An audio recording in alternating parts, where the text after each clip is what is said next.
The red wave that swept Virginia when voters went to the polls earlier this month was only the start of a public pushback against the leftist woke agenda in education. Two significant developments occurred this week in Loudon County, Virginia, and in Washington. In Virginia, the Loudon County School Board agreed to a permanent injunction prohibiting it from retaliating against a Leesburg Elementary School teacher. You may remember Tanner Cross. He's the Christian teacher who refused to address his students by their preferred pronouns.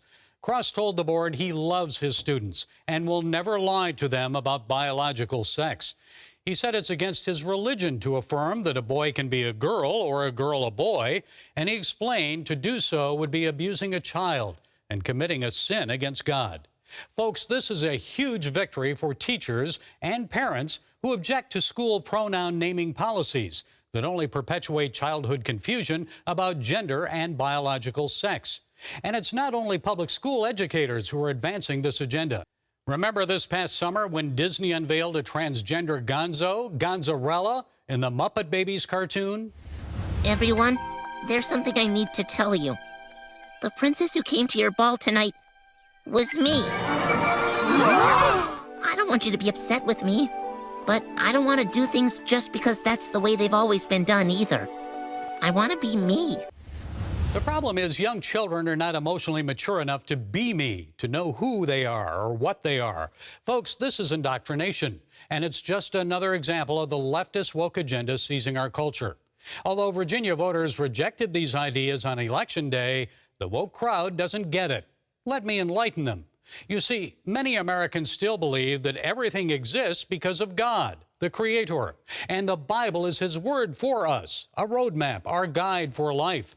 In the book of Genesis, chapter 1, verse 27, we're told, God created mankind in His own image. In the image of God, He created them. Male and female, He created them.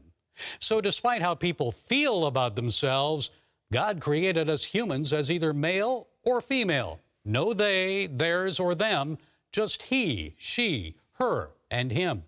When we take our eyes off the Creator, then we try to create ourselves as we feel we should be. We try to play God.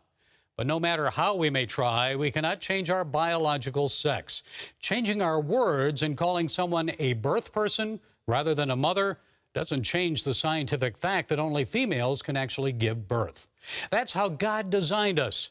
And those who defend that idea, Tanner Cross and others, should not face job loss or retaliation, discrimination, or persecution for standing by their convictions. This is America, and we, the people, are committed to religious freedom and free speech, no matter how much someone may disagree with our beliefs.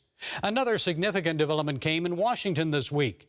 An FBI whistleblower has revealed that the Department of Justice is using counterterrorism tools to tag parents who threaten school board members. That revelation follows Attorney General Merrick Garland's testimony before Congress last October, denying that the DOJ was using counterterrorism tools to investigate parental speech. Garland also defended the memo he wrote, directing the FBI to investigate parental threats against school board members.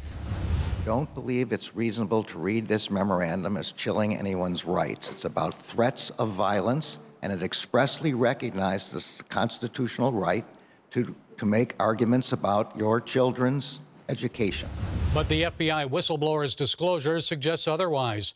Folks, legitimate terrorist threats, yes, but we cannot allow our politicians, Democrats and Republicans, to use FBI agents to advance a political, anti-free speech agenda. Yes, more parents, citizens, and public officials need to stand up in defense of the U.S. Constitution. And let's remember that our gender and rights come from God, not government officials and educators.